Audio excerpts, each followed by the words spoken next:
पिछले वीडियो में हमने सुना कि पांडवों की सेना को देखकर दुर्योधन के मन में बेचैनी बढ़ने लगी थी। वह पांडव पक्ष के वीरों का नाम ले रहा था। ये केवल योद्धाओं के नाम नहीं थे, हर नाम के पीछे एक वजह थी, एक कारण था जिसके लिए वे युद्ध भूमि में खड़े थे। और यही बात दुर्योधन को अंदर से अस्थिर कर रही थी। अब वह अपनी सेना की ओर आता है। श्लोक 7 में वह द्रोणाचार्य से कहता है, हे द्विज श्रेष्ठ, अब हमारे पक्ष के उन प्रमुख योद्धाओं को भी सुनिए जो इस सेना का नेतृत्व करने में समर्थ हैं। मैं आपके सामने उनके नाम कहता हूँ। यह बात सुनने में साधारण लगती है, जैसे कोई राजा अपनी सेना का परिचय दे रहा हो, लेकिन दुर्योधन यहाँ केवल परिचय नहीं दे रहा, वह अपने मन को भी संभाल रहा है। जब किसी इंसान को सामने वाला पक्ष बहुत मजबूत लगने लगता है तो वह तुरंत अपने पक्ष की ताकत गिनाने लगता है, जैसे मन खुद को साबित करने की कोशिश कर रहा हो कि मैं अकेला नहीं हूँ, मुझे डरने की जरूरत नहीं है। दुर्योधन भी इसी मनस्थिति में था। यहाँ वह द्रोणाचार्य को द्विज श्रेष्ठ कहता है, जिसका अर्थ है ब्राह्मणों में श्रेष्ठ। अब यह संबोधन बहुत महत्वपूर्ण है। द्रोणाचार्य केवल ब्राह्मण नहीं थे, वे युद्ध विद्या के गुरु थे। कौरवों और पांडवों दोनों ने उनसे शस्त्र चलाना सीखा था। अर्जुन भी उनके ही शिष्य थे और अर्जुन उनके प्रिय शिष्यों में से एक थे। दुर्योधन यह जानता था, इसलिए उसके मन में एक संदेह था। द्रोणाचार्य शरीर से कौरवों की ओर खड़े थे, लेकिन क्या उनका मन भी पूरी तरह दुर्योधन के साथ था? यही प्रश्न उसके भीतर चल रहा था। वह सीधे नहीं कह सकता था कि गुरुदेव, क्या आप सच में हमारे लिए पूरी शक्ति से लड़ेंगे? इसलिए वह सम्मान के शब्दों में हल्का सा दबाव रखता है और कहता है, हे द्विज श्रेष्ठ, जैसे वह उन्हें याद दिला रहा हो कि आप गुरु हैं, आपका हृदय कोमल हो सकता है, लेकिन आज युद्ध भूमि में आपको हमारे पक्ष में पूरी शक्ति के साथ खड़ा होना होगा। यही दुर्योधन का मन था, ऊपर से सम्मान पर अंदर से संदेह। अब इसी बात को आगे बढ़ाते हुए वह 8वें श्लोक में अपने पक्ष के योद्धाओं के नाम लेता है। 8वें श्लोक में वह कहता है, हमारी ओर आप स्वयं हैं, पितामह भीष्म हैं, कर्ण हैं, कृपाचार्य हैं, अश्वत्थामा हैं, विकर्ण हैं और सोमदत्त के पुत्र भूरिश्रवा भी हैं। ध्यान से सुनिए, ये केवल नाम नहीं है, ये 7 अलग अलग कहानियां हैं और हर कहानी दुर्योधन के पक्ष की शक्ति भी दिखाती है और उसकी उलझन भी।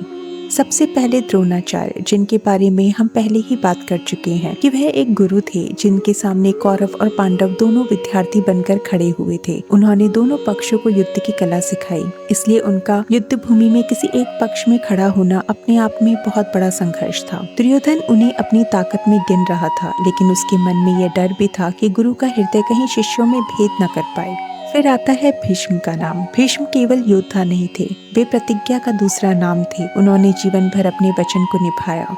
हस्तिनापुर की रक्षा उनके लिए केवल जिम्मेदारी नहीं थी, उनका धर्म बन चुकी थी, लेकिन यही उनकी पीड़ा भी थी। भीष्म जानते थे कि पांडवों के साथ अन्याय हुआ है, फिर भी वे अपने वचन और सिंहासन के प्रति निष्ठा के कारण कौरवों की ओर से खड़े हुए थे। दुर्योधन के लिए भीष्म एक बहुत बड़ी ढाल थी, लेकिन यह ढाल पूरी तरह उसके अधर्म से सहमत नहीं थी। फिर आता है कर्ण। कर्ण की कहानी सुनने वाले के मन को हमेशा छू जाती है।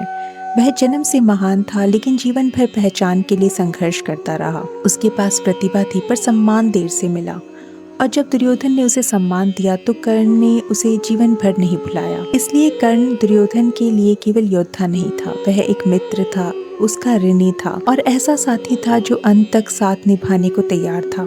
लेकिन कर्ण के भीतर भी अपना दर्द था, अपमान की आग थी, खुद को सिद्ध करने की बेचैनी थी, और यही कारण है कि कर्ण शक्तिशाली भी था और अंदर से बहुत संवेदनशील भी। फिर दुर्योधन कृपाचार्य का नाम लेता है। कृपाचार्य अनुभवी थे, वह युद्ध भूमि को केवल बल से नहीं, बुद्धि से भी समझते थे। ऐसे लोग सेना को स्थिरता देते हैं। जहाँ युवा योद्धा जोश से लड़ते हैं, वहाँ कृपाचार्य जैसे लोग अनुभव से दिशा देते हैं। इसके बाद नाम आता है अश्वत्थामा। अश्वत्थामा द्रोणाचार्य का पुत्र था। वह पराक्रमी था, तेजस्वी था, लेकिन उसके भीतर क्रोध भी बहुत था। और यह बात याद रखने वाली है कि शक्ति जब शांत मन के साथ हो तो रक्षा करती है, लेकिन शक्ति जब क्रोध के साथ जुड़ जाए तो विनाश का कारण बन सकती है। अश्वत्थामा आगे चलकर इसी बात का उदाहरण बनता है। फिर आता है विकर्ण। विकर्ण कौरवों में था, लेकिन उसका मन पूरी तरह अंधा नहीं था। जब द्रौपदी का अपमान हुआ था तब विकर्ण ने सभा में प्रश्न उठाया था। उसने अन्याय को महसूस किया था। यह उसे अलग बनाता है। वह गलत पक्ष में खड़ा था, लेकिन उसके भीतर सही की आवाज पूरी तरह मरी नहीं थी। और अंत में नाम आता है भूरिश्रवा का। भूरिश्रवा सोमदत्त का पुत्र था। वह प्रतिष्ठित योद्धा था। उसका नाम लेना दुर्योधन के लिए दिखाने जैसा था कि उसके पक्ष में केवल परिवार के लोग नहीं, बल्कि बड़े सम्मानित योद्धा भी खड़े हैं। अब सोचिए, दुर्योधन ने जिन नामों को अपनी शक्ति माना वे सच में शक्तिशाली थे। द्रोणाचार्य का ज्ञान, भीष्म की प्रतिज्ञा, कर्ण की मित्रता, कृपाचार्य का अनुभव, अश्वत्थामा का पराक्रम, विकर्ण का विवेक और भूरिश्रवा की प्रतिष्ठा। बाहर से ये सेना बहुत मजबूत सुनाई देती है, लेकिन इस सूची के पीछे एक गहरी बात छिपी है। इनमें से कई लोग दुर्योधन के साथ थे, लेकिन सबके मन एक जैसे नहीं थे।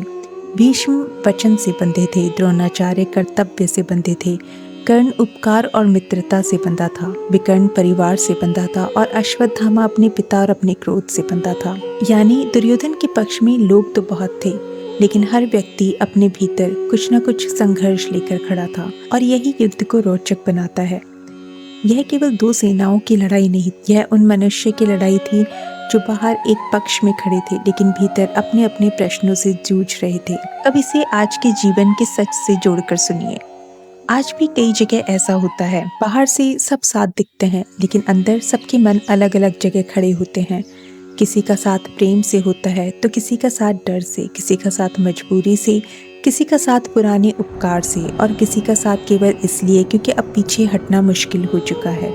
यही बात दुर्योधन की सेना में भी थी। उसके पास लोग थे, पर क्या सबके भीतर वही विश्वास था जो बाहर से दिखाई दे रहा था? यही प्रश्न इस श्लोक को इतना गहरा बना देता है, क्योंकि जीवन में केवल यह जरूरी नहीं कि कौन हमारे साथ खड़ा है, यह भी जरूरी है कि वह किस भाव से खड़ा है।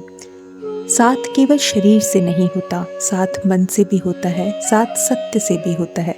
अगर कोई हमारे साथ खड़ा है लेकिन भीतर से सत्य कहीं और देख रहा है, तो वह साथ हमें पूरी शांति नहीं दे सकता।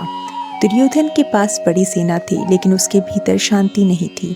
उसके पास बड़े नाम थे, लेकिन भीतर भरोसा नहीं था। वह अपनी शक्ति गिना रहा था, लेकिन गीता हमें उसके शब्दों के पीछे छिपी बेचैनी सुना रही है। इसलिए इस श्लोक की सीख बहुत सरल है। किसी के साथ खड़े होना और सच में उसके साथ होना दोनों अलग बातें हैं। भीड़ हमेशा शक्ति नहीं होती, कभी कभी भीड़ केवल डर को छिपाने का तरीका होती है। सच्ची शक्ति तब आती है जब हमारे भीतर स्पष्टता हो, जब हमें पता हो कि हम किसके लिए खड़े हैं और क्यों खड़े हैं, और हमें ये भी पता हो कि कौन हमारे साथ खड़ा है और क्यों खड़ा है।